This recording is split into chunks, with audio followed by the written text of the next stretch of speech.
is Terry Bradshaw, quarterback, Pittsburgh Steelers. It's 7:15. There's a new home run champion of all time, and it's Henry Aaron. This is baseball, Major League Baseball. And this is ABC's Monday Night Baseball, live from Fenway Park in Boston, Massachusetts. Looking. He's under the gun. He's flat. He throws. It is.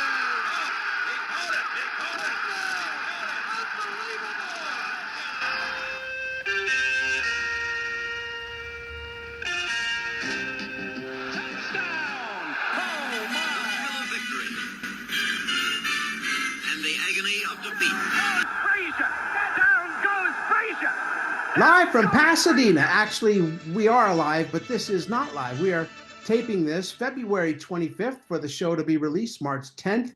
50 years to the day of when Lee Elder was on the cover as he was about to break the color barrier and become the first black man to play at Augusta National. Welcome to the Past Star Prime podcast. Your three hosts on hand, Scott Johnston, that's me, along with Mark Hoffman, and Bill Mahoney, or I still think, Billy, we should go with Mahoney. What do you think? I think you might have something there. I think it fits a little bit better than my name as it normally is. Yeah, but then I was thinking that it's funny for Bill, but for, in a few years for 16-year-old Callie, not as funny. No, it could lead to some other issues.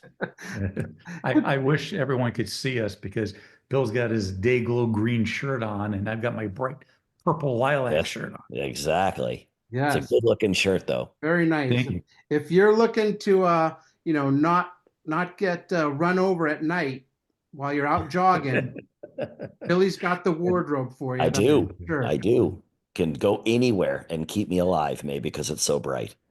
All right, I got nothing else other than we have the PGA historian on today to talk about Mr. Elder, and that leads me to this: with us having a historian on the show, what was your favorite subject in high school? And if you didn't have a favorite, what was your least favorite subject in high school?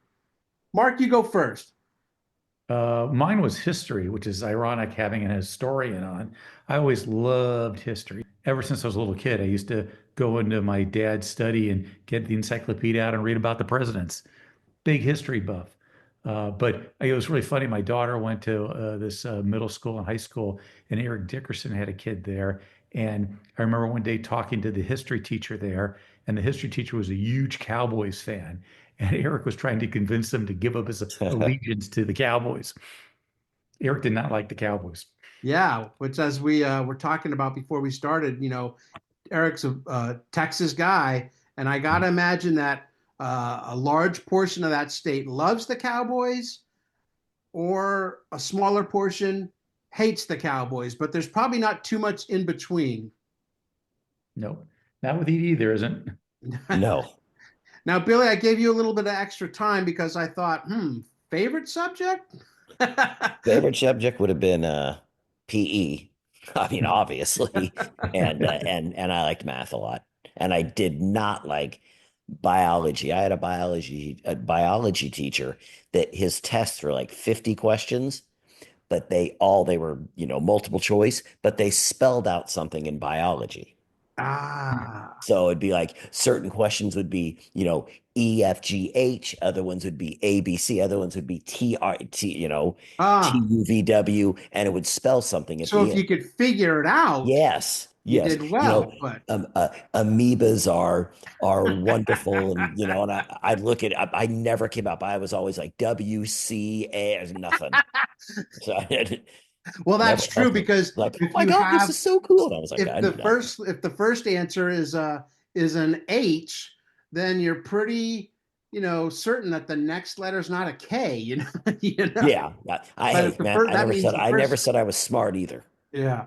Like I said, I agree with you. I don't really have a favorite subject. They were all okay, but my least favorite subject was pretty much all the sciences. I just did not like the sciences. And in fact, I want to say in 9th grade, my parents were divorced. I would go stay with my dad, every break I could, summer, Christmas, spring break, you name it. If there was a break, I was going there.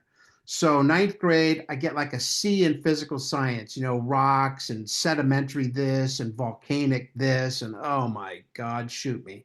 So I get like a C, and then the next quarter I get a D, and my mom and my stepdad say, "All right, if you don't raise this grade up for the third quarter, you're not going to your dad." So I get an A, go up, have a great time for spring break, come back down, get a D for the fourth quarter.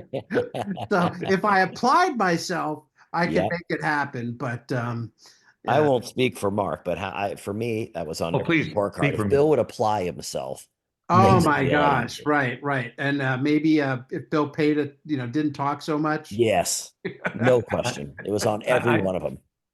I didn't like science. The only thing I did really well was with genetics. It was really weird because like we had to figure out the dominant and recessive chromosome or whatever it is for, different traits. I was really good at that. I don't know, but that was it. Yeah, I was really good at astronomy too. I went in one day and all of a sudden I could pick everything out from the sky and I could measure it correctly. Really? So isn't Somebody could that not funny? Those believe me. things both just interested you, and therefore, Yes, yes. I was good at chemistry because he would often turn the lights way down and start showing things on the projector, and it was a big class because you did a lot of experiments and stuff. So I would, as soon as the lights would go down, I would throw my bag down the aisle of the class, and then I would pretend I was Ricky Henderson, and my buddy Mike Kwan would say go, and I would just dive headfirst into the bag down the save. So yeah. I need a Oh, picture how of you. fun is that? I need a picture of you and Quan as kids. How awesome is that? Yeah. That sounds so fun. Yeah. Mr. Papadakis, this chemistry teacher, he caught me one Papadakis. time. He's like, "What are you doing?" I was like, "Oh, I'm just getting my bag." Is that Petros's Yeah. grandfather or Yeah, dad? right. Yeah. I think Papadakis is like Smith in Greece. Oh, okay. I was Yeah. gonna say I know nothing. Mark, letter to the publisher. What do you got? Well, yeah, this one is about Billy Kidd, not Billy the Kid, but Billy Kidd, who was a real popular skier back in his days. And if you wanted to go skiing with Billy, and this was when he was in Steamboat Springs and retired, just show up at 1 o'clock at Steamboat Springs at the terminal, the upper gondola terminal, and you go ski for free with him. He'd go down the run with you. That's crazy. Right? That Yeah. is actually so cool. I can't think of any athlete that when they're done with their season or whatever would allow you to go out and go, hey, I'm going to go play catch with Joe Montana or something. No, come Right. on. Yep. That's awesome. But I will say one day in Vegas, there was a pizza place opening downtown, and they said Dan Marino was coming. So we waited an hour, 2 hours, 3 hours. He never showed up. The next day, we found out Dan Marino showed up at like 10 o'clock at night and then threw passes to everyone that wanted to run routes for him in the park. Oh, wow. And you had already left. I had left. We stayed 2.5 hours. Yeah. I mean, look, you never know. Something a plane delayed or something like that. Yes. Yeah. That's a long time to wait. Hey, Yeah, Shop maybe. Walk. This is a good one. Shop Walk about Gaylord Perry, whom when you think Gaylord Perry, you think spitball and you think hair weave, right? Of course. I mean, he was Obviously. considered the best bald pitcher in the American League. And basically, he used a blow dryer for the first time. He was given the opportunity to get a hair weave, and it normally costs like $750 to $1,500. He got it for free, no surgery involved, no there. But instead, what they did was synthetic hair is woven from large spools into the hair at the side of a bald man's head, and it looks like a crown. Oh, that must have been real popular. Yeah, it must have looked good. Must have looked good. Yeah, I mean the funny thing when it's high wind and some guy's got the toupee and it comes flipping up. That's what it reminds me with a hair weave. Yeah, but the Um, thing is, I always wondered, why do, people do these hair implants? Why do it when everyone already knows you're bald? You Yeah, got to do it long before. So it's not so obvious. right. right. It'd And be to me, like, like one day you're like, what the hell happened? Yeah. Jeff over there has all of a sudden got a full head of hair. And I mean, I think I remember this. Mark, you would remember this. Wasn't back in the 70s, not just the wave, but the perm came in. Cause I think my stepfather got oh yeah, a one of lot of those people curly had perms back in like perms. 76. Yeah, not me. I had wavy hair, but yeah, I mean the perms, I mean, that take forever to do. Yeah, but Yeah. I don't know if hey, But Gaylord was 36 years old at the time of this issue, and look, and 56. and yeah, yeah, exactly. looked 56. He only died a couple years ago. He was 84. Right. He had the hairline of a 84-year-old man at the age of, gosh, I only ever remember him as being without hair. So Well, this just reminds me of like Joe Biden when he got the hair implants. Yeah. What do you call it? Back when he was like 30s or 40s. This was like a long time before he was ever president. And that's why I knew who he was, because he was just, a congressman. But he was one that did those little implants on the top of his head, Ah, and they look ridiculous. yeah. It's like you're planting, like a farmer planting his crops, Ah. like on the top of the head. And didn't there used to be a commercial where you had like a spray paint you could put on your head? Oh, yes. Oh, those are the best. Can you oh imagine yeah, spray I painting your remember head? that. That's right. To fill in the gaps, right? Right? You know Can what you I'd imagine like to sleeping do, on your bed unfortunately, and all that stuff goes off your pillow? it'd Ugh. be so interesting because I can, I have not a lot of hair like right at the front of the top of my head. It'd be fun to get that spray and see what it actually does. Just do it right in the show. Go now. Bill's got hair. Well, can you imagine you're on a date, and your date Oh goes, my God. "You've got a nice head of hair," and then she reaches up and touches the top of your head, and it's Or it like, starts to ew. rain and your whole face turns black. Uh, That's how Alice Cooper got the look. yes. Yeah, Yeah. exactly. Yeah. Probably. Scorecard. What grabbed your attention this week, Billy? Well, it's about a boa constrictor. His name is Captain. What a nice guy. He's only 17 feet long. But Al Robbins decided to take Captain on a trip. He's just going an hour away from his house. He had rattlesnakes in his car too. They were in a box in the front of his seat. The 70-foot long python captain was in a barrel in the back seat. Yeah, okay, that works. Well, midway through the drive, Captain wiggles his way out and wiggles his way into the front seat with Al and decides to get around him and try to squeeze him. Well, Al does what anyone do. He pulls the car over. He tries to get out and pull the snake off. Other motorists see that. They don't want anything to do with it, so they take off. Al gets back in the car, punches it up to 75 miles an hour. Finally, a cop catches him and says, I'm pulling this guy over. The cop does pull him over. Al gets out of the car. He sees there's a snake around him. So the cop says, okay, here's your ticket. And the cop takes off. So Al finally drives to the school where he's actually doing some speech about the snakes. And the students helped pull that snake off Al Robbins. Basically, though, there was a good aftermath of this. He got that ticket, Al did. But when the judge got a glimpse of Captain, he said quickly, that's evidence enough. Case dismissed. So everyone lived happily ever after. I'm not Not sure if I'd want a 17-foot python no, anywhere near me. not snakes on a plane, but snakes on Snakes in a car. That's a right. car. Yeah. I mean, I did a story on a UCLA football player, running back Skip Hicks in the late 90s, and he had a snake. And I went to the apartment and he had roommates, and they like just hated the fact that there was a snake could be loose in the apartment. I remember there was one Remember a story few that years ago, Billy, you were telling me about like this woman that would sleep with that's what her? I was just about to say. That's Yeah. exactly. She had a big snake and it used to sleep with her. And one day the snake wasn't eating. And so a week went by, the snake wasn't eating, still laying next to her. And so the lady got scared because that was her pet snake. So she took the snake into a doctor's or whatever, a vet. And the doctor said, what's the snake doing? She goes, oh, he's not eating, but he lays next to me in bed all night. Is there something wrong with him? And he goes, no, the snake's sizing you up. It's going to eat you. The snake was basically, purging itself Yes, it was. to Eat be her. able to fit her, Oh my and God. sleeping next to her, being like, oh, if I 2 more days. Oh Could you God. imagine waking up in the middle of the night and like your head's inside a snake's and you're going, what the hell? No, I just no. the logic of people that have these wild animals, there was some people that carry tigers and stuff in their house. I'm thinking, damn, man, these are wild for a reason. Yep. I remember Caitlin was like 11 or so, and we were walking in Santa Monica, and they had a snake person there, and he put this huge snake around her, Oh, and Caitlin was happy as a clam, which shocked me. Didn't yeah. bother at all. I got a good picture of it. That's nuts. Yeah. I know that's what Bill always says about a naked person, but that Exactly. is Hey, come on. I He's always say they nuts. make me testy, and that's Mark. Oh, What do you God. got? I got that. So there was a professor, Michael Reel, I guess he's a real professor from the University of California, San Diego, and he studied tapes of the Super Bowl telecast. And he said that of about the 4 hour show, only 3% actually covered an actual play in the game.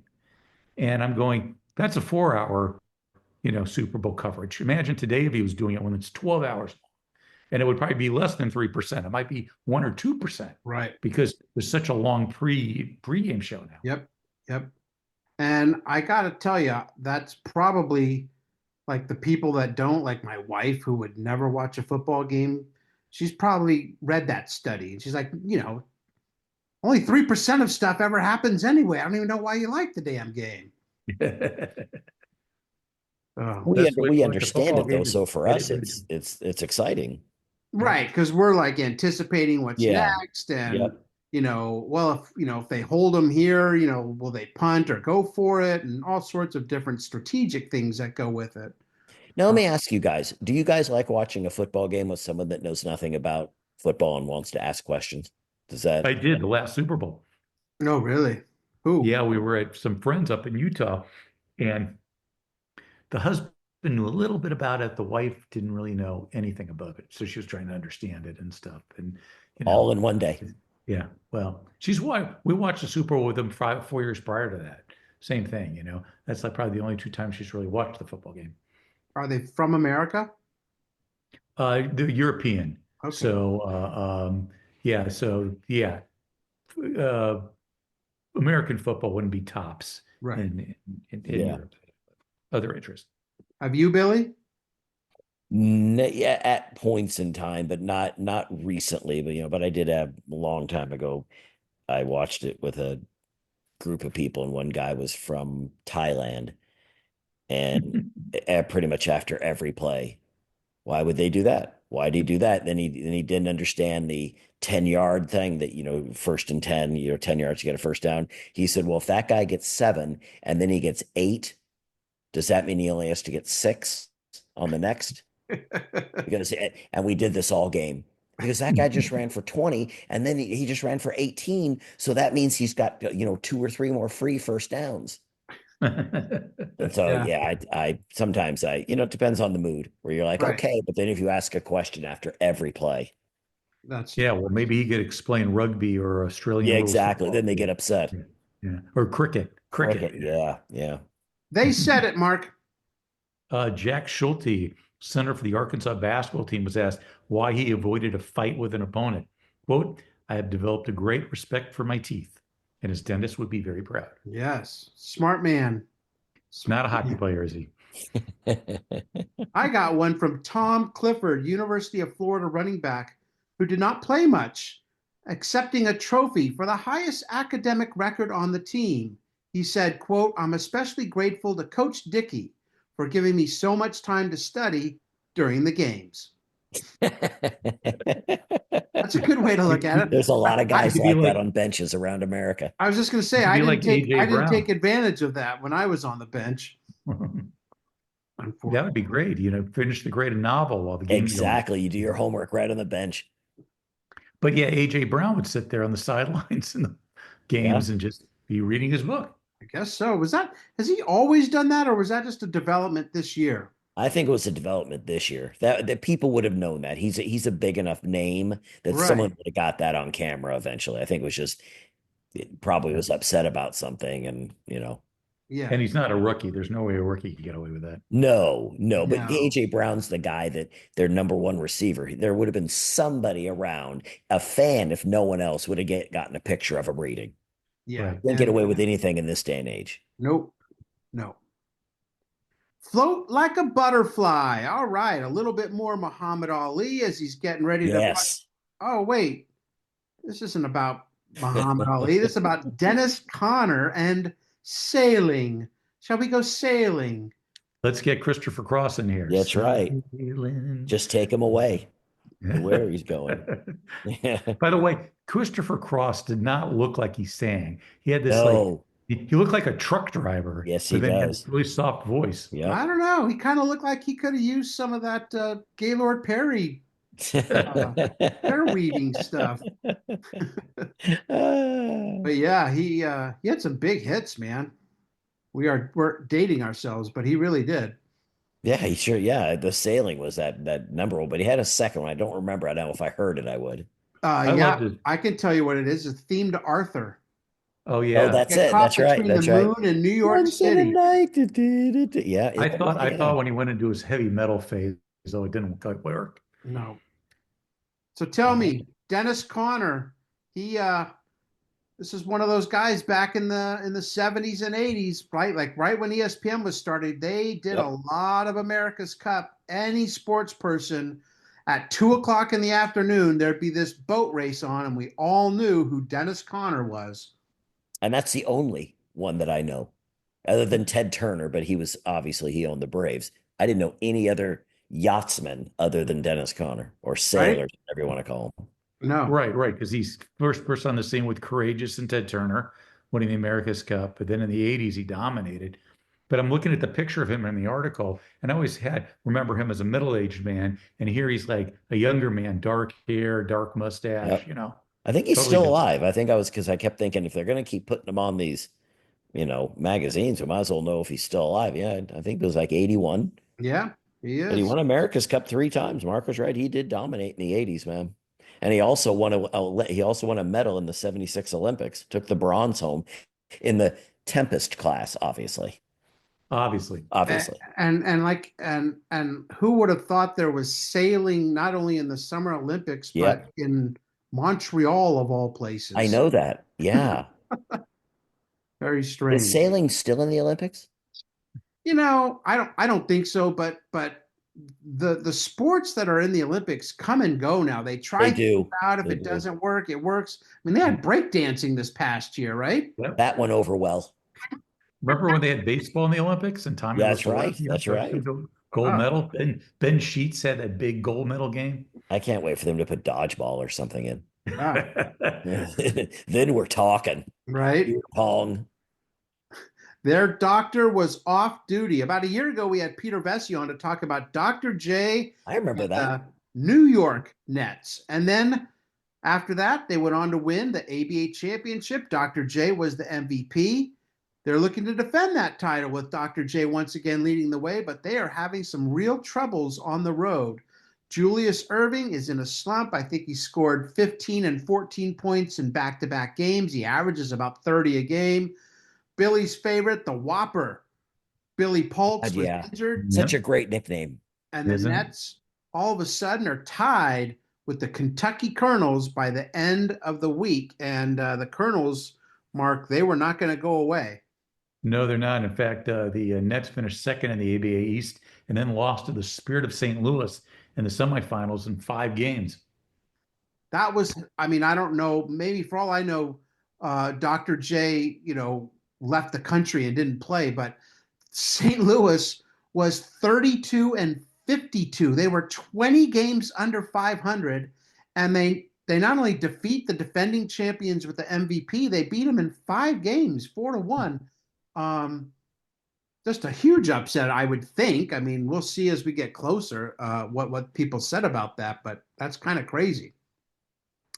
From the Kentucky Colonels, let's talk a little Kentucky Derby. Pleasure bound for Kentucky as all eyes are on Foolish Pleasure. Why? Well, in 9 career starts heading into the Flamingo Stakes at Hialeah, he is undefeated. And while plenty of 3-year-olds have won the Derby after winning the Flamingo, none have ever gone into it undefeated. Billy, could Foolish win the Flamingo to get to a perfect 10-0? He did. He did. He beat Where Art Thou? It's that type of horse that actually had beaten him or actually almost beat him. It was a good race. And that Foolish Pleasure, which will be on a magazine coming up, I think, in a few weeks or maybe it's a couple months.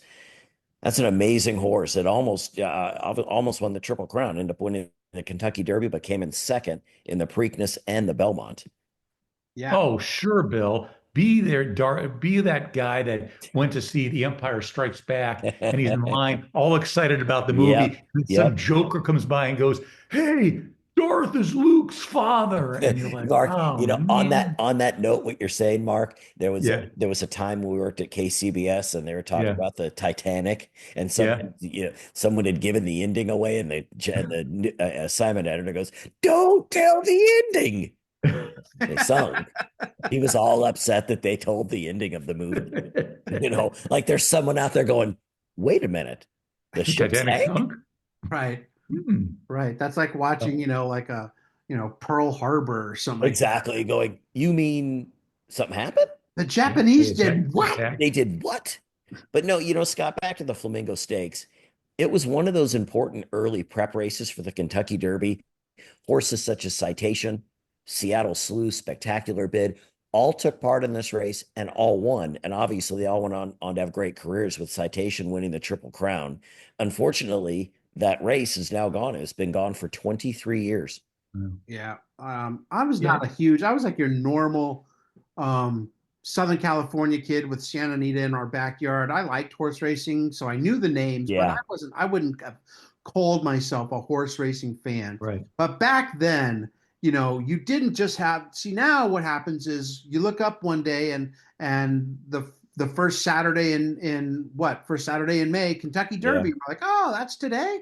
But back then it was like they'd run the Flamingo and then they would run the Wood Memorial, and there'd be Yeah. all Right. this hype about these 3-year-old, mostly colts, that were coming up, and there was this big prelude to the Derby.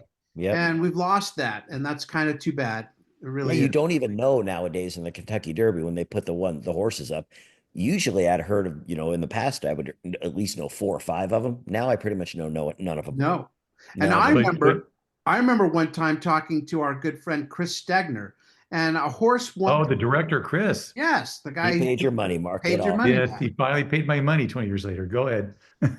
He was a big horse racing fan, and I forget which horse won the Derby, and I was like, oh well, he's got to be the horse of the year, right? And he was like, oh no, there was this other one that won the Flamingo and the Wood Memorial, and then Yeah. won a uh, uh, a Breeders' Cup race. This one horse won the Derby, and that was about it. And I was like, oh well, that's what I thought. Only thing that mattered. But he knew all these other races that were important races back then. And Breeders' Cup still has a little bit of panache, but for the most part, we've lost all of that. Yep. And we really lost it, a couple years ago when we had the Triple Crown winner for the first time in forever. Now that's gone, because every time we had a horse win 2, then all of a sudden the Belmont Yep. got to be a big deal. But now that we've got that out of the way, no one cares at all. Who was the last horse to win the Triple Crown? Do you know the horse name? I wouldn't know it. Yeah, good. Me neither. Me neither. if That's the thing. Years ago, we Right. all knew it. I mean, I can Right. tell you that, Seattle Slew and Secretariat. Right. Right. But the one that won 3 years ago, no. Yeah. But I mean, Foolish Pleasure is going to be on these podcasts all year long, I not know only that. because he's going to win the Wood Memorial, Kentucky Derby, and the Preakness and Belmont, and then the match with Ruffian. I mean, he's going to be dominating all the horse racing stories. Yeah. Another spoiler alert. Yes. Didn't end Thanks, well Mark. for Good Ruffian. job. Darth Vader alert. Good job. Yeah. People out Long- there. And then Foolish Pleasure? Long countdown to Augusta. And while the Kentucky Derby is always in May, the Masters is in April. And in 1975, for the first time ever, a black golfer would be playing at Augusta. April 10th, to be exact, a month from the release of this show, and almost 30 years after Jackie Robinson broke the color barrier in baseball. While blacks have been dominating football and basketball and baseball and boxing for years now, even in tennis, Arthur Ashe is one of the more dominant players on the tennis courts. But in golf, only caddies and waiters were allowed at Augusta until now. So, Yep. Scott, you Yeah. had mentioned something. You had mentioned something before the show about Lee Elder. This was 1975 that he got to be in there. Or was it 1972? Wasn't it when he got to play at the Masters? 75. 75. That's our lifetime. Yeah. Right. That's not like 70 years ago. That's when No. we were kids. Yep. Yeah, this is But not, like, the so P- if you think Jackie Robinson was in 47, Jackie Robinson died in 1972. Yeah. Uh, so that was 25 years after he integrated baseball. But this is, I mean, this is us, you know, uh, right before the bicentennial, I Yeah. mean, things that we well, you, vividly remember. well, It's what's interesting embarrassing. is like the PGA was a white only tournament until 1961. Yeah. Only whites could play on the tour. So it took 14 years for Lee Elder to be invited to the Masters. And I was thinking back, Jackie Robinson broke the color barrier in 47. Yet it was 14 years later, I believe in 61, that the Red Sox became the last team in baseball to Hmm. finally have a black baseball player, which I think was Elston Howard. But there was a 14-year gap too. So it's amazing how there's a Well, groundbreaking thing, but it still takes such a long time before it becomes fully integrated. And didn't we do a story on Frank Robinson, who was the first black manager, and that was also Yep. in the Yep. That was 70s, the 70s. 74. Yep. Yep. So things are 75 embarrassing, man. coming up. Yeah, that's right. That's right. It's been a crazy year of waiting for one Elder because he qualified for the Masters back in April of 74 when he won the Monsanto Open, which earned him the invitation to play the Masters. So he's been waiting almost a year. And he says, "This is the greatest thing that ever happened to me, no doubt about it. I'm excited about going to Augusta. It's a chance to spread good relations between people, and it's a chance for me to make some money." But he Yeah. also said about pressure, he said, having played on the Black Tour for years and years, when you check into a motel and need to win the tournament to pay the bill, man, that's pressure. So, And to think what he had to go through. It's not like the typical guy that gets, wins a tournament, gets to go to the Masters. Lee Elder took abuse, man. oh, right. It Terrible. reminded me, it reminded me of when we were talking about Henry Aaron at this time last year. And, you know, Right. we're Yeah, talking that's about a right. time in our country's history where a good many people did not want to see blacks succeed at anything. Yeah. And, he said he's been having trouble relaxing. His play has not been great. And that's because the phone doesn't stop ringing. And trust me, they're not calling him to wish him well. No. Right. And think about it.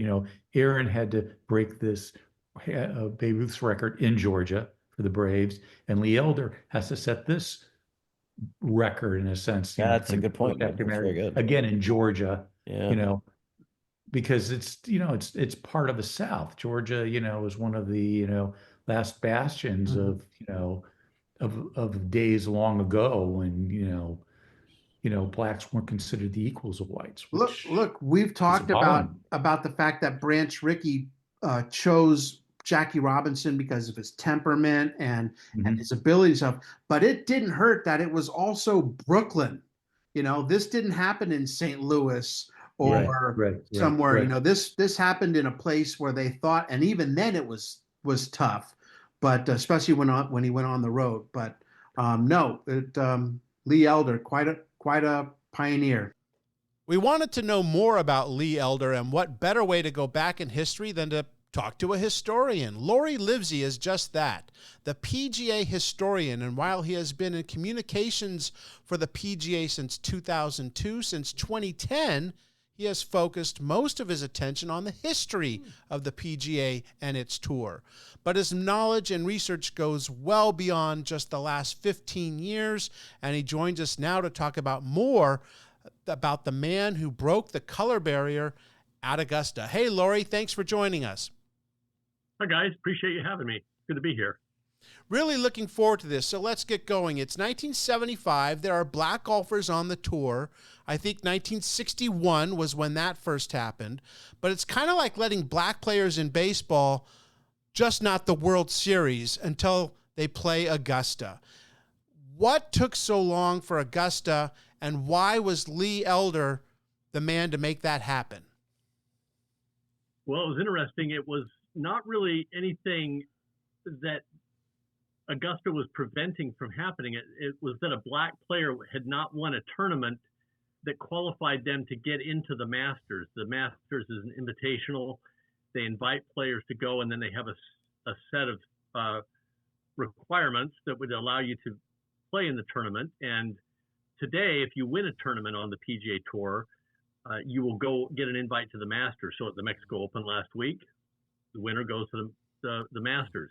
But that wasn't the case. And so a good example would be Charlie Sifford, who won in Hartford in 1967, but the Masters did not consider that a tournament that was going to get the winner into the Masters. The Canadian Open was another one where Charlie got frustrated because he was, I think, the third round leader, and he ended up losing to Ted Kroll, and he thought that he was not going to be able to play in the Masters because he was black. But the reason Ted Kroll didn't play in the Masters that year is because they were offering an exemption to the Canadian Open winner if the winner was Canadian.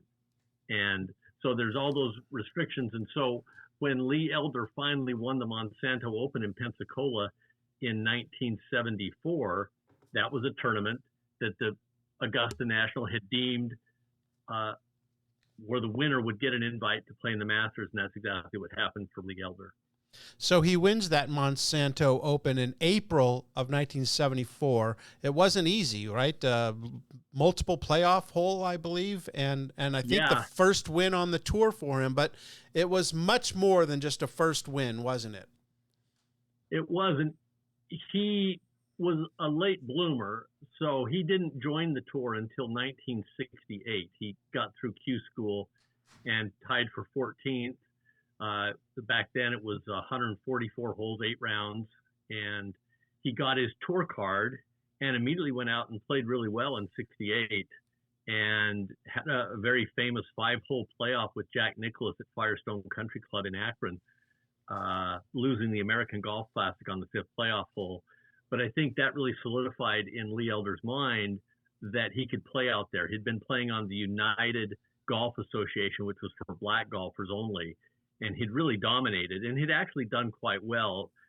The United Golf Association was very much like a mini tour now, where if you won, you could make some money, but nobody else really made money. But because he dominated and won more than 20 tournaments, it was a good living. But I think he really wanted to try and see what he could do against the best in the world. And so when he got his card, he immediately started playing and started playing well.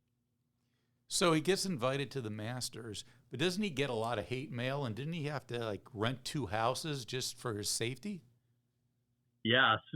So he won Monsanto, and that was what was interesting in Pensacola. The week before the Pensacola tournament was the Masters in 1974. And of course, he didn't play in that. And so it was an off week for him. And so he liked to go to the horse races. He liked to bet the horses. And he was living in Washington, D.C. proper at the time. And I don't know exactly which track he went to, but he went to either Pimlico or Laurel Park in the Maryland area.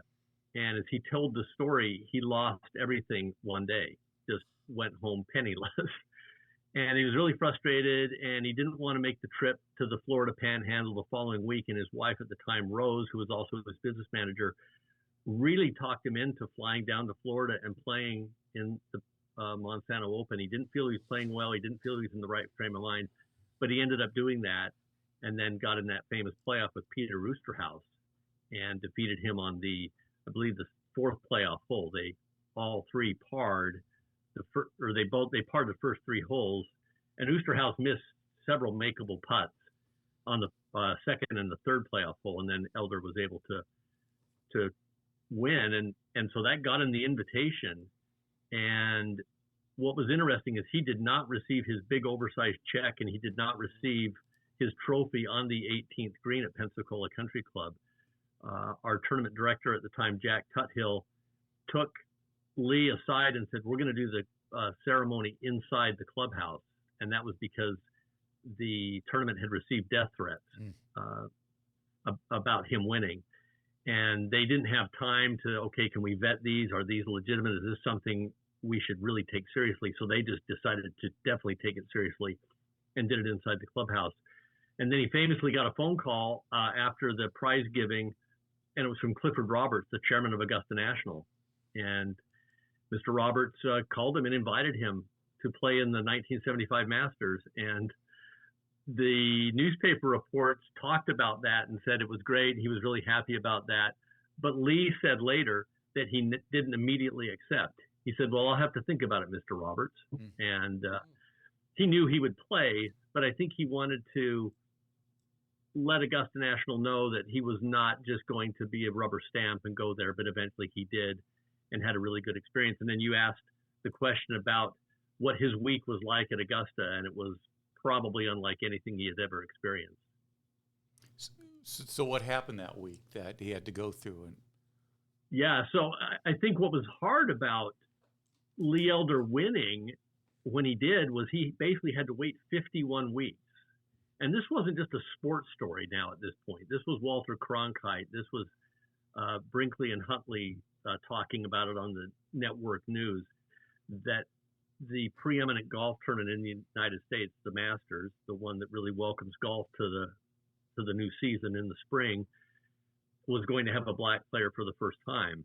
And so his game definitely suffered because he really benefited by winning the Monsanto Open and getting invited to the Masters. But it also gave him a lot of opportunities to play in Monday outings and make money, doing corporate functions, and then of course a lot of interviews. And so his season wasn't great after he won in Pensacola. It was okay, but it wasn't a great season. And I think he was disappointed. If he said he could go back in time, he probably would have not done as many things and committed to as many things. But when he got to Augusta, it was really a madhouse. And the media landscape, very different than it is today. It was mostly newspapers, television, and radio. But usually Tuesday is a quiet day at Augusta, practice rounds, and they had his press conference, and it was packed. And it wasn't just the sports media, as I said. A lot of different outlets sent news writers to cover this event, a black player playing at Augusta National for the first time in the Masters. And he did rent I think he had 51 people in his traveling party that he got badges for. And he rented 2 houses and then enough hotel rooms for his family. And he said he did the 2 houses because he needed the room for family, but then as death threats and other things that were pretty startling to him, I think things he was probably used to though, but still you're concerned about, that he would sleep in one house one night and one house the next night and would alternate that, just, I guess, to keep people guessing in the event that what they were threatening was actually legitimate. I know we went through what you're saying is absolutely terrible for him. He was starting something. He was the first person, the first African-American to do it. And how did he handle that pressure? He was very deferential to those who came before him. So Charlie Sifford was really the first great black player to play on tour and go out there and have success. But the first player to win on the PGA Tour, was a player by the name of Pete Brown, who won the Waco Turner Open in Oklahoma. And so Lee Elder would always talk about those guys, and guys like Bill Spiller and Ted Rhodes, African Americans who never did get to play on the tour. But he was grateful for the opportunity, and he realized that he was breaking ground for African American golfers in a sport that was traditionally very white. Orphaned at age 11. Tell me a little bit about his childhood and his late start into the sport. I don't think he started picking up a golf club till he was like 16 or so, and he's 40, I think, at the Masters. So he's a late starter and a late bloomer as well. Yeah, so he was born in Dallas, and his father, there was a lot of kids in the Elder family, and so his father did not have to go to World War II if he didn't want to because of the kids that were at home. But as Lee told the story, his dad, the family needed the money, so he went to World War II and was killed in action during the war. And this is where it gets a little bit, the official record says his mother died in 1945, dad died in 1942, but he's gone on record as saying his mother died 9 months later. And I would think he would know that. He was would have been 8 at the time. He was born in 1934. And so he was orphaned, and he lived with an older brother for a while, and who was taking care of the family. And then he eventually moved with an aunt to Los Angeles. So he had started playing golf at a very famous muni in the Dallas area called Tennyson Park. That golf course is also well known as the haunt of Lee Trevino. And then he moved to Los Angeles during his middle school and high school years, and was right in the heart of LA, living with his aunt, and enrolled at Manual Arts High School in Los Angeles, which oddly enough was the same school that Jackie Robinson's wife attended about 10 years earlier, Rachel Robinson. But he didn't really care for school, and he learned to play golf. He had learned to play golf cross-handed. He learned that he was pretty good at it, and that he could caddy and make money.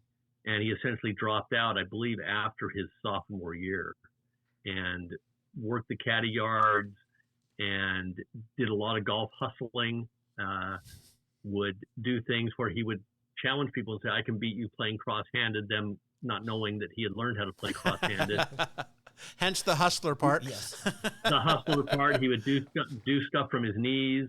He got involved with Titanic Thompson, the well-known golf gambler, and they would go out and hustle wealthy country club members and play matches, and he would join Thompson out there. And I think he just really realized, I'm good at this and I can make money at this, and so why am I pursuing school, and became a high school dropout.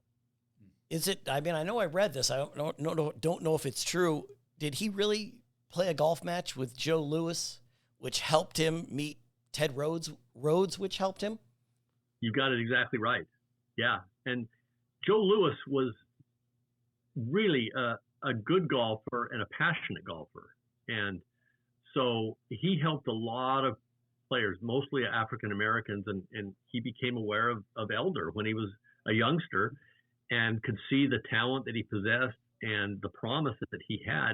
And so he put him in touch with Ted Rhodes, who was at the time the preeminent black golfer in the United States. And he really refined him in his game, his grip, everything that he didn't have, that he was just a self-taught player.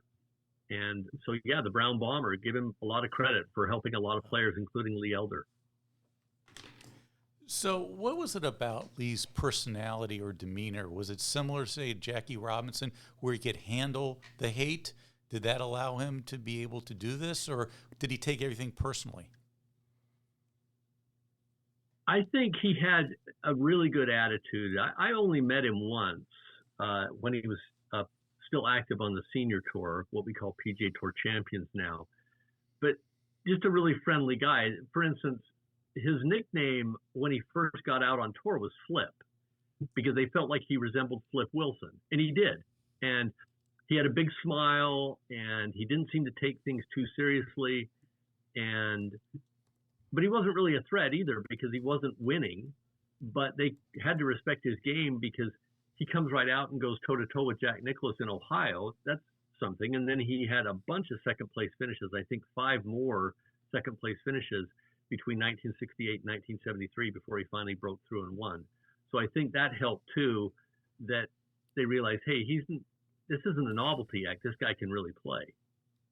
I guess Flip is better than Geraldine. Yes. That's right.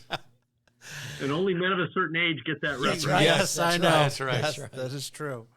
Speaking of men of a certain age, in 1971, Gary Player invites him to come and play in South Africa, right in the thick of things.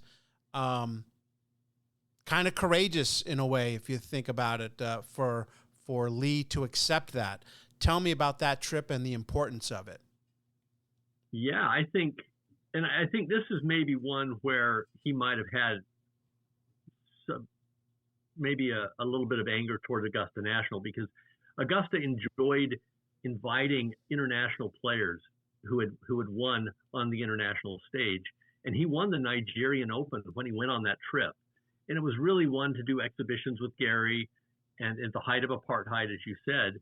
And it couldn't have been easy, but he always said how meaningful it meant to him to be able to play golf and have black kids to be able to go out and see someone who looked like them out there playing golf instead of looking at Gary Player. But yeah, it was fraught with a lot of controversy. It was a difficult time in South Africa's period of its history. But he did win the Nigerian Open, and he won by 5 strokes. He beat a guy by the name of John Cook. Now, that's not the John Cook from Ohio State. It's John Cook from England. But he was the defending champion, and Lee Elder comes in. But Augusta National said, we would ordinarily invite the winner of the Nigerian Open if he was an international player. But this is an American player who happened to go over there and win. But, yeah, that was something that he talked about for his entire life, of how meaningful that was for not only for one of the preeminent golfers in the world, Gary Player, to invite him and travel with him, but then to be able to do it in South Africa at that time in history. What was Elder's relationship after he initially played at Augusta? What was his relationship with Augusta National? How did he feel about them? I think it was really good. I think Augusta National was happy to have him there, and he played. He didn't make the cut as you know, in 1975, and it's almost like a footnote in history, because that Masters is a legendary Masters, as you recall, with basically Jack Nicklaus, Johnny Miller, and Tom Weiskopf separating themselves from the field and just going hard at it on the back nine. And of course, the Masters back then, not much of it was televised, and so you caught up on the back nine. And they had this spirited battle. Johnny Miller was trying to supplant Jack as the best player in the world. Tom Weiskopf had all the talent and all that. And so the fact that Lee didn't play very well that week, understandably, at Augusta, is almost forgotten. And because he didn't finish high enough to get a return invite, and then didn't play well enough the following year and didn't win, he did not play in 1976, and then returned in 77 and played every year, 77 through 81, until he cycled out, and was by that time an old player too. He was not young when he first got there, and he missed the cut in his last 2 Masters appearances and never got another invite until in 2021, when he was named an honorary starter. So he shoots a 74 in the first round of the Masters, and then worse the second round, so he doesn't make the cut. Did he leave like Augusta right away? Did he stay? How did he take it, knowing that he only played 2 of the 4 days? Yeah, it was funny because he wanted to look his best, and he wore lavender on the first day and he wore red on the second day. And he said, you should have seen the ensemble I had for Saturday and Sunday, but I could never bring it out because he missed the cut. And I always appreciated the fact that he played with Gene Littler and Miller Barber in the first 2 rounds. And of course, Gene Littler, one of the all-time greats, and a very serious player. And then Miller Barber was a quirky player, had a nickname of Mr. X. But Lee said that both of them couldn't have been better, that Gene took him aside before the opening tee shot on Thursday and said, this is probably going to be the hardest round you've ever played. And then asked him to say, if I do anything that makes things difficult for you, because sometimes I'm a nervous player or I do things that I get lost in my game, please let me know. And then Miller Barber, who was a bit of a quirky player and had some odd mannerisms, Lee said he couldn't have been better for those first 2 days. He just stayed out of his way. And of course, those 2 guys both made the cut, and Lee didn't.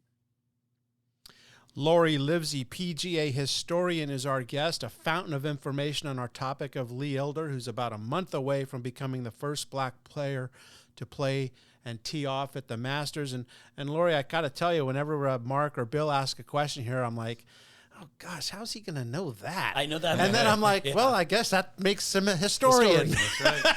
Yeah. So yeah, you sit around and read books, and sit Yeah. around in the archives long enough, and it tends to stick. Now, the sciences and those kinds of things back in school, math, not so much. But this stuff is We were okay. talking that about is that so earlier. funny. In the beginning of the show, I asked them what their favorite subjects were, and all 3 of us, science. So we're on par with Put me you on there. the list. Good. Add me right to it. Good. 2003, South Africa is once again top of mind as they're hosting the President's Cup. Apartheid is done and over with, and Lee makes a push to be captain of the team, but they go with the Golden Bear, Jack Nicklaus, instead. How disappointing was that for Lee? Yeah, he was very disappointed. And there's a good story behind that. It's been told a little bit, but the President's Cup was held in 2000, and then it was supposed to be held in 2002. But it got pushed back a year because in 2001, the Ryder Cup could not be held because of the events of September 11th. So the Ryder Cup went to 2002, and the President's Cup in South Africa went to 2003.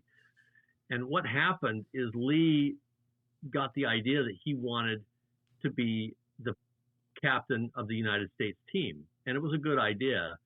And so he wrote a letter to PGA Tour Commissioner Tim Fincham inquiring about that. And the fact is, Lee got a late start. And really the die had already been cast. And Commissioner Fincham had talked to Jack about captaining the U.S. team. And it hadn't been announced yet, but it had been decided behind the scenes. But Tim and Jack couldn't say anything because they wanted to release it. And of course, if you've got the Golden Bear as your captain, that you want to use that as much as you can for the publicity to promote a tournament that had never been to South Africa before. And so they finally did announce it. And Tim called up Lee and said, "I'm sorry, we're going to go with Jack." And the reality is, Lee Elder was a good player. Lee Elder won 4 PGA Tour tournaments. Anytime you can make the PGA Tour. I was talking to both Steve Flesh and Woody Austin, 2 PGA Tour Champions players last year. And I was just talking to them that you guys made it to the highest level of your sport. And then not only did you win, but you won 4 times. And they sloughed it off, but I don't think there's anything to sniff about that. And Lee Elder did the same thing. The problem is Jack Nicklaus won 73 times, and he won 18 majors, and was a great amateur player. And depending on what side you sit on, he's one of the 2 best players to ever play the game. And so the chance to go to South Africa was Jack Nicklaus as the captain, and that's who the players wanted as well. And that was a team with Phil Mickelson and Tiger Woods and Davis Love and all the luminaries at the time. And so Tim offered an opportunity for Lee to be an honorary observer, to come and be a part of the festivities, to be a part of the team, but he wouldn't be an official part of the team. And that was a frustration to Lee because he really wanted to be the captain. So where would you rank Lee Elder playing in that 75 Masters as an historian, a PGA historian? Where would you rank that sort of in the history or the great achievements or the great moments, they'd say, in golf? Well, it is interesting because there was the Caucasian-only rule. So the PGA of America basically ran the tour from 1934 to 1968. And then the players, Jack Nicklaus, Arnold Palmer, Billy Casper, and Gardner Dickinson, basically said, we want to start our own tour. We're making all this money for the PGA of America, but we're not seeing as much as we would like. And so we think there should be a separate tour for the touring pros versus those who teach lessons and fold sweaters and sell merchandise in clubhouses. And so that's when the split happened, was in 1968. And it happened to coincide with when Lee Elder went through Q school, and that was his first year playing as that was all taking place. And then in 1969, the tour broke and started the Tournament Players Division of the PGA. And so he was around, and people don't understand the whole split between the PGA and the PGA Tour and what is the differences. And the thing is Lee had played in majors before. He had played in the U.S. Open in 1966 at Olympic Club. In fact, he played with Johnny Miller in the first 2 rounds. And that was the really coming out party for Miller as an amateur, and finished T7 that week in his backyard. And so people became of Lee Elder because so many people were following Johnny Miller. And then he had played in numerous U.S. Opens, I think 8 or 9 before he ever played in the Masters. He'd played in the PGA Championship. But it was really that Masters that put him on the map, I think, as someone, because it was beyond just a golf story and just a sports story, but a news story. But him playing, I don't think it is super significant in the history of golf, but I do think it's very significant in the history of Augusta National and the Masters. And had he been able to make the cut, had he been able to somehow get it around to Sunday and he's in contention and coming down the stretch, that would have been a different thing. But he gets there on Monday. He has his press conference on Tuesday, plays a practice round, doesn't play well on Thursday, doesn't play well on Friday, and he's gone.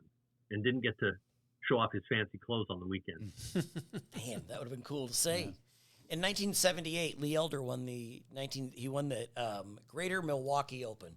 He won it over Lee Trevino, another barrier breaker. What was the relationship between Trevino and Elder? I think it was good, and it was interesting because Trevino had his number. As I said, he had a bunch of second place finishes before he finally won in Pensacola in '74. And in 1971, he tied for second, lost to Trevino at the Memphis Classic, the Danny Thomas Memphis Classic. And then the following year in Hartford, at the Greater Hartford Open, again, he finished second, this time in a playoff, losing to Trevino. And let's not forget that Lee Trevino is one of the greatest American golfers we've ever produced. Just an absolute legend of the game. And so when he did beat Lee finally, as you said, in Milwaukee, and did it in a playoff, it was a huge thing because not only was he validating his win that he had won, of course he had won in Houston earlier than that, but now he's established as a player, but he beat Forrest Fessler in Houston, and he beat a foreigner, Peter Oosterhouse, when he won in Pensacola. So to beat Lee Trevino, well, that's really saying something, and he was able to do that. 46 years after he broke the color barrier at Augusta, he's finally invited back. You mentioned it briefly in the ceremonial first tee shot at the Masters in 2021. He's there with, I want to say, Nicklaus and Gary Player and all sorts of fanfare. And it's just a great moment to pay tribute to this pioneer. The obvious question, and it's been asked before, is why did it take so long for the Masters to bring him back for that? Probably because it has always been legends of the game who did it. The tee shot. It's Jack. It's Arnold. It's Gary Player. It's guys who have played in the Masters and won the Masters. And now Tom Watson is there, and he's the same way, won the green jacket. So I think there was partly tradition, and we don't do this, but I think Fred Ridley, who's the chairman then and still the chairman of Augusta National now, thought it's the right time. And I don't know if they felt that if we don't do it now, we never will, because they knew that Lee's health was failing. And so it was a great thing for him. I think a great thing for golf. As you know, that Thursday morning, you can't really see it unless you get there really early and it's just, you can't see what's going on because it's 7-8 people deep. But for him to have that opportunity and to have his moment in the sun with Gary Player and Jack Nicklaus was a wonderful thing. And then, of course, he did die 7 or 8 months later. Tell me about the impact he had on other players of color and in particular one Tiger Woods. Yeah, I think everybody was aware of Lee Elder. He was the preeminent black player in the 1970s. And Charlie Sifford was not really a part of the TV age as much. Lee Elder was. You would see him on Saturday and Sunday on NBC playing in tournaments, and you'd see him winning tournaments. And so by the time Tiger, who was born in 1975, by the time he was really old enough, Lee was past his prime and was now 50 and playing on the Champions Tour. But Tiger has referenced Lee and what a trailblazer he was. But Tiger did name his son Charlie after Charlie Sifford, and for the trailblazing nature of what he was able to do with his career. So we have a segment on the show, a trivia segment called 50-50. I'm going to give you a 50% chance to get this right. It's true or false. So heads or tails, toss of the coin. Here's the trivia question. So we had mentioned that Lee's nickname on the tour was Flip because he looked like Flip Wilson. And for young people that don't know who Flip Wilson is, go on YouTube and see it. He was an incredible comedian and entertainer. Here's the question, true or false? Just a few weeks after the Masters in 75, Lee Elder, Flip Wilson, and Sammy Davis Jr. all appeared on a show together. That's too specific. I have to say true. It is true. And it wasn't the Flip Wilson show. Yeah. But you got 50-50. It wasn't the Flip Wilson show. It was Sammy Davis Jr. had a show for a few years called Sammy and Company. And it was actually the fourth show of the series. And it aired on April 26th of 1975, 13 days after the Masters ended. And Elder, Flip Wilson were two of the guests of Sammy Davis on the show. Nice. Who knew? And by then, Sammy Davis Jr. was the host of the Hartford tournament. Right, Sammy exactly. Jr. graded, so that makes sense that he would want to have some sort of golf element. But it was a total guess. I think there's a book on that, Laury. You'll need to read it. Yeah, would you send that to me, please? Yes. You mentioned that he died 7 months after that wonderful goodbye at Augusta. It seems to me from what I've read, Lee never went looking for a fight, but he wasn't one to back down from one either. If you could sum up his legacy briefly, what would it be? Well, it happened late, and I don't know the exact year, probably 2018 maybe, or maybe a little earlier than that. But the USGA awarded him the Bob Jones Award. And it's basically a sportsmanship award to the person involved in golf who exemplifies great sportsmanship.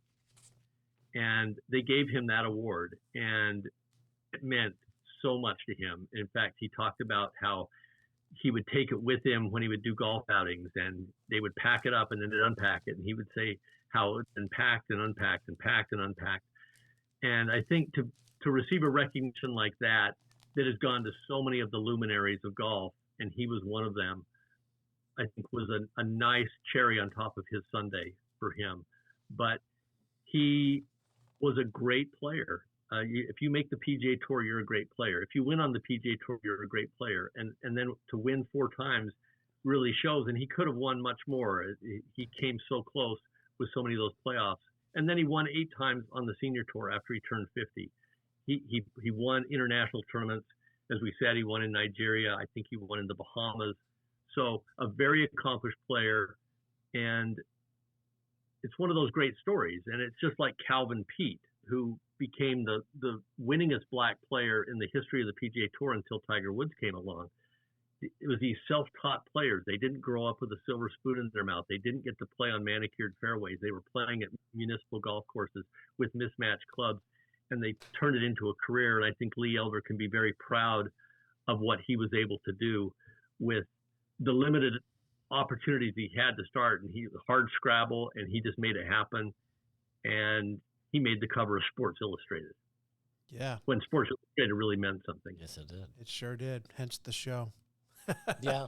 Laury, this was great. So much fun. Look forward to doing it again sometime really soon. So thank you so much for carving out some time in your day for us. You got it, guys. I appreciate it. Thanks for the time. Awesome. Thank you so much. PGA historian Laury Livsey. All right, from one sport where African Americans have dominated for years to another, let's talk some skiing. Finally. And shut down, up, over, easy. And you're so right. You want to talk about how your brain gets trained to say things? It is really hard to say Billy Kid without saying Billy the Kid. Yep. But when you said it earlier, Mark, I was like, oh, there's just something missing there. Mm-hmm. So tell us about Billy Kid. Well, he was a over-the-top kind of character. He skied with a cowboy hat on. He wore bright clothes. There's a picture in the magazine. He's got red ski pants, red ski jacket, yellow boots, a green cowboy hat, and he's just having a blast going down that hill in Steamboat. Kid was unbelievably impressive. Him and teammate, I think it's Jimmy Wega or Huga, became the first American men to win Olympic medals in alpine skiing. They won the silver in the 1964 Winter Olympics at Innsbruck. Impressive guy. Yeah. Wow. And the I wish fact I is could being ski able like to that. ski with him when you would, when he's, where was he at, Mark? What was the ski resort? Steamboat Springs. Steamboat Springs, and be able to come out there and, ski with that guy like that. That's cool. Oh, Mark, you And went there and had some really good skiing, didn't you?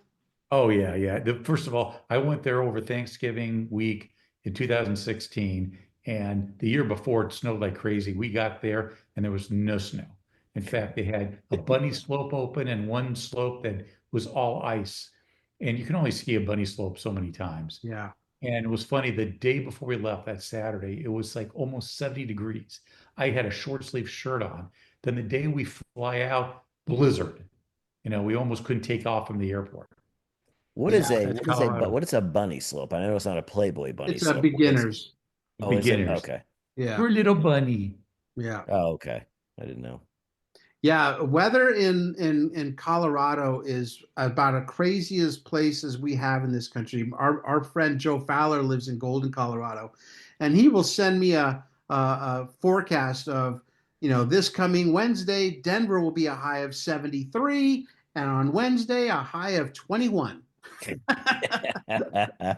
And just crazy, crazy. Shout out for those Aussies. This is from a excerpt from a book called Arthur Ashe Portrait in Motion, written by Arthur Ashe, co-written by Frank DeFord. There was a time when the Davis Cup was a big deal. Players were thrilled to play matches representing their country, and those days are over.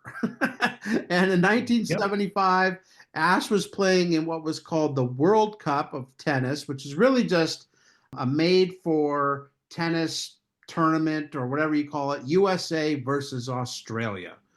So it's a great little commentary. Ashe says Aussies travel better than anyone, which makes sense because other than the Australian Open, there's not a lot of tournaments down that way. So they're traveling all the time.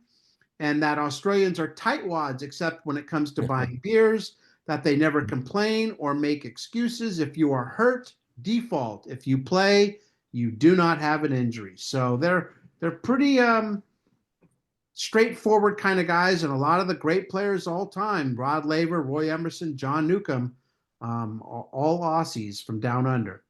Don't confuse a New Zealand person with an Australian person. Oh yeah, that I know. You're out there. There's some hell to play there. That. So don't go to New Zealand and say, this isn't a knife. This is a knife. Thanks, Mr. Hogan. You're welcome. Crocodile Dundee. I like how they talked about that these Australians all have bad teeth and that they don't care about the aesthetics of their teeth as long as they work when it comes to eating. They make them sound like they're just aborigines with their right. Like, hey. Well, you know why they have bad teeth? Because there were England, people from England are notorious for having bad teeth. And Australia was a penal colony for England. Yeah. So all that bad teeth got shipped out to Australia as well. Yeah. Imagine that. You're being sentenced to go to jail. So we're gonna send you halfway across the world to Australia. They must have been like, this is the greatest thing that ever happened to me. I think on a cruise ship a long time ago, I asked, a guy on there, him and his wife are from Australia. I said, is Foster's really Australian for beer? And he, no. And I said, do you actually put a shrimp on a barbie? Because in every commercial for like, would it be like Red Lobster? Putting a shrimp on the barbie. He said, no, they're called prawns in Australia. And then you're like, well, no, they're not. No, they're not. Well, they do eat Vegemite sandwiches. Don't even go there. That Vegemite is the worst thing I've ever tasted in my life. Yes, I had that on a cruise ship. A guy said, no, he goes, you're going to hate it, but you got to give it a try. So I put it on a piece of bread. I have never had something taste as foul as that. Sorry to any Australian people that are listening. Oh my gosh. The key is you have to put it on bread with a bunch of other stuff. I put it straight on bread alone. Some jams. You can't eat it like alone, Men at work didn't tell me that when they talked about it in their song. No, well, he just had because they come from a land down under. Yes. College hoops, Mark. I want to do Alabama. So the whole state? Yes. Oh my God. That sounds very kinky. I'm Mick Horty, buddy. I'm going to do the whole state of Alabama. So 7 a.m. on Monday, Alabama boarded a flight for a game to Georgia. That's like a 40-minute flight. But the plane was diverted to Atlanta because of bad weather in Athens. So in Atlanta, the team piled into taxis and then drove 60 miles to Athens, arriving at 4 p.m. No time for workout, little time to relax, yet they still won the game against the Bulldogs. 73 to 64. So good thing it wasn't like, a multi-state trip, because that might have been, or Terrible, a time zone trip. terrible. Yeah.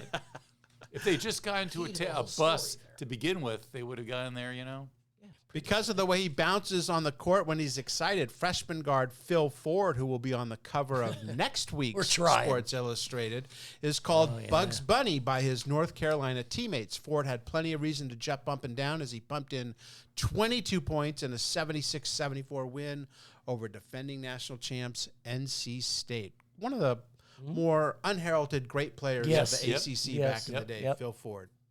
Same old song and dance. Francie LaRue is her name, Bill. Who is she? Francie LaRue was the top-ranked long-distance runner for the United States. And she decided to go to New York to run in the track and field championship there. She wanted to run the mile and the 2 mile, which she held the world record in. But they said she couldn't. Why is that? Because of the fact she hadn't run a 2 mile race in the calendar year, so they said, sorry, you can't do that. So she wasn't allowed to run, and after that, she set the indoor record for the mile in that race. Wow. But it doesn't end there.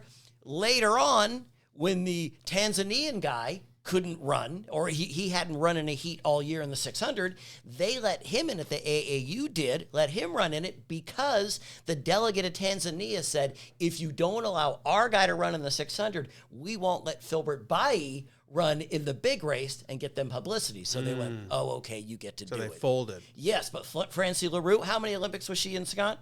God, 5? 5. I thought it was 55. Started at 19, started in 72, ended at 92, and she was the flag bearer in 92, the youngest to ever win a medal and the oldest to ever play in the be in the Olympics. I don't think she won an Olympic at 39. But yeah, she was oldest female in any track and field event. That's amazing. It's amazing when you look into these people, because that's just a teeny one-page article. Yep. And I just thought, here's a woman that's the fastest woman in the world, or at least in America, and a teeny little, you didn't run in the calendar year, so you can't do it, even though she was the world record in the 2 mile. So, good Awesome. job. Love that.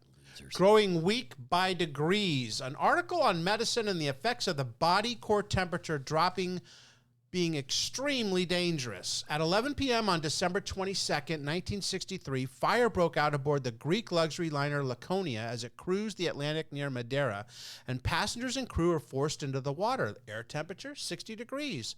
Sea, almost 65 degrees. Rescue ships there within a few hours. Nevertheless, 125 people died, and 113 of them due to hypothermia, the lowering of the body's inner heat, perhaps no more than 6 degrees from the normal 98.6. Who knew? Well, I didn't know that, yeah. Well, think about the Titanic. People think that, how did people die in the Titanic? Most of the people that went in the water died from hypothermia. Yep. They didn't drown. The water was so cold, they lasted 15 minutes and then died from the hypothermia. But here's something really interesting. So most of the heat in your body goes from your head and your ears.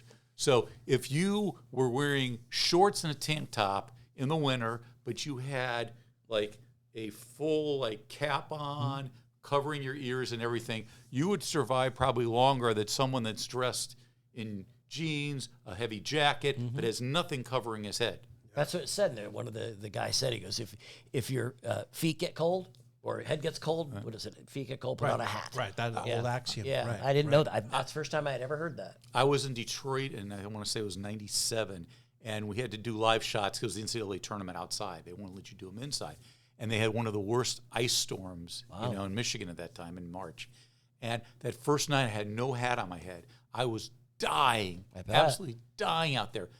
The next day, I got a hat, and then I felt great. Not great, but I felt it was so much better. Yeah, that article was more something that taught me something. Right. In terms, it wasn't just sports. Right. It was something I thought, I never thought about that. And Sounds coming obvious. off the heels of Lynn Cox. Yeah, from that's right. last Now week, it sticks in my head. Whom we had on as a guest last week, and if you haven't listened to that show, you're missing out on an incredible swimmer who swam in near freezing temps for hours at a time without a wetsuit Or maybe she did wear a cap. She must have worn a cap. I can't imagine the cap did much good. But she swam in Antarctica and Alaska and Zealand, Russia, some of the coldest places on Earth. So go back a week and check that out. So speculating in a used Cougar. Interesting story here about the WHA's Chicago Cougars, whose owners were looking to relocate to Baltimore, but that didn't happen, did it, Billy? No, it did not, because they had a clause in their contract said that they don't have to move anywhere. They don't have to relocate to the team. So what they did to get around that is Pat Stapleton, Ralph Backstrom, and Dave Dryden bought the team for less than $100,000. But what did they find out when you buy it? When you buy anything, there's costs that go along with that. They realized they weren't making any money because the former owners had all the season ticket sales. The arena had the concessions and parking, so they were making roughly profit $4,500. That was it. The team actually was disbanded at the end of the year. But I thought the funny thing about it was, at the end of the year, this team, they made the playoffs. And yes, 74, they made the playoffs. Right. They had to play in a 2,000-foot public ice rink that was owned by, I think it was Pat Stapleton. They played in that rink. They beat the first Toronto team to the next round. They're going into the next round, and what happened? They couldn't go back to their arena because the arena, believe it or not, thought hockey season was over, and they pulled the pipes out that cooled the ice. So they were pretty much bad luck from the beginning. Yeah, and they had to play in that arena originally because the Ice Follies, Ice Capades, Peter Pan, starring Kathy Rigby, had been booked. Yeah, and they couldn't go to the Chicago arena because the Blackhawks and Bulls were in the playoffs. Yeah, so that's why they ended up in this small little stadium arena. That's funny. Fight, ladies, fight. Bill, the Penn State women's athletics are tired of being ignored. Yes, and Barbara Doran wasn't going to take it anymore. She was on the Lions lady lacrosse team, and she was telling the newspaper, the head of the newspaper, she came to him and said, "Hey, man, why aren't you putting any articles about us? We're winners. We're doing great." Guy says, "Hey, no one cares about what you do." So what did she do? Did she walk out and give up? No, she did not. She got an ad and paid for it herself, put it in the paper, thanking the sports editing department for doing 4 teeny little snippets. Right. They were so upset at the editing department at Penn State, they asked her, they said, "Hey, we'll write a story on you if you take that ad out of the paper." She didn't. And then afterwards, if you just look at Barbara Doran, she's gone on to have an amazing career, someone that fights for other people. I just love that because she didn't just stand still and go, "Okay, that's the way it is." No, she said, "Wait a minute. We're just as good. We're just as great as some of the men, what they do." The only thing she got wrong is she had said that she wants women's sports to get the same coverage as men, but she doesn't want them to be corrupted sort of like the men. And now what's happening with women's basketball, it's sort of gone in that route. But still good. All right, let's do it. Towards the end, for the record, Bill, you go first. Roberto Duran. Oh, no. He retained the WBA lightweight crown with a knockout of Ray Lampkin. That was 5 years. 5 years prior to his 2-fight extravaganza against Sugar Ray Leonard. And what happened in the second fight? No mas. No mas. Yeah. Yep. So, isn't that funny to think? So, 75 Hands here. of stone. We basically don't know who Sugar Ray Leonard is. Roberto Duran is making a name for himself. From Panama, I want to say. Yeah, I believe you're right. Right? He had almost 130 fights. Great all-time fighter. Yes. And, man, I loved Sugar Ray and was devastated when Roberto Duran beat him. And you know how I watched the fight? That fight, I think, was on TV. On TV, yeah.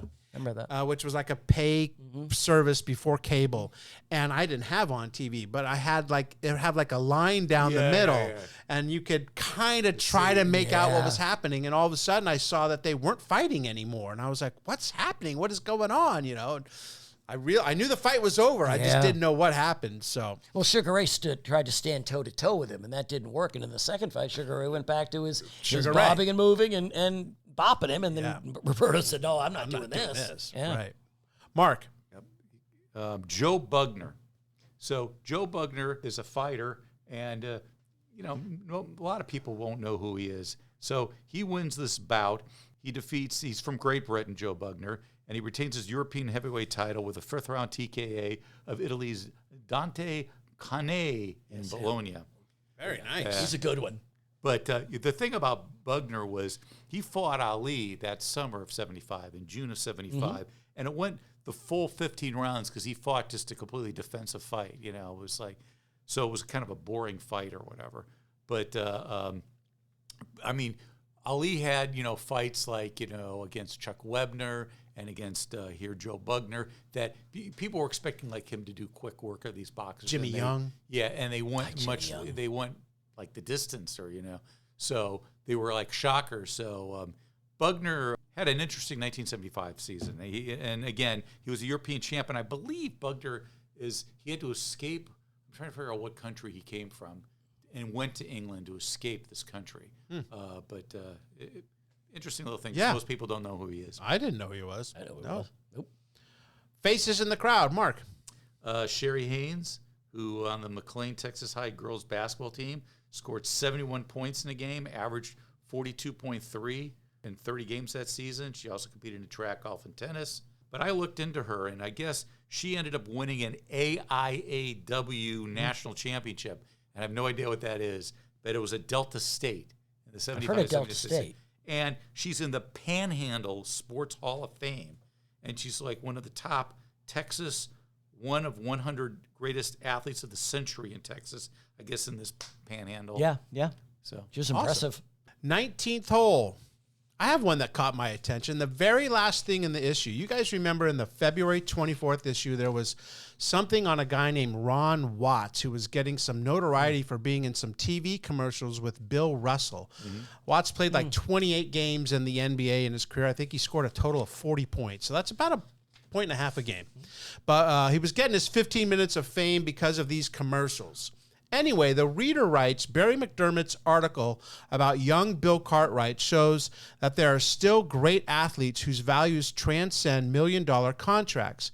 Every year we hear about agile giants who can jump and shoot, but one who respects his parents' judgment, who values an education, who has poise and discipline at 17, that's news. Let us hope Bill has the impact in both talent and character that another great USF center had 20 years ago. You know who I mean, Ron Watts' friend. That's by Bill Johnston from Oakland, California. Now, my father died in May of 1995, almost 30 years ago. This is his letter. I knew he used to write letters to the editor back in the day. He would show the few that got printed to me, usually in the San Francisco Chronicle, but this is his style of writing, his name, it's where he lived. To be doing this show now for 15 months, something I know he would have really gotten a kick out of, and to come across this is a really neat and special moment for me and a great way to wrap up this show. So... Wow. So when you were joking about it, we were joking. When I saw the name, I thought, he's just like your name or whatever. We said we hated that guy. Isn't that crazy? You know? Yeah. I saw this about 3 months ago when I was just going through, things looking, and I was like, and I shared it with my brother and my sister, which of course they were like, no. And you never knew about this. Never knew. Would have never known. Unless you if we had done the show. See, tell you, they all work for all these things happen for a reason. Right? Wow. Yeah. Want to thank Laury Livsey for joining us today to talk about Lee Elder and the breaking of the color barrier at the Masters in 1975. He was great, wasn't he, guys? Oh, my gosh, Wonderful. yeah. What a fun guy. Yeah, he is. He is. So, for Bill, for Mark, and for my dad, Bill Johnston, I'm his proud son, Scott, and we are past our prime. Wow. That's so cool.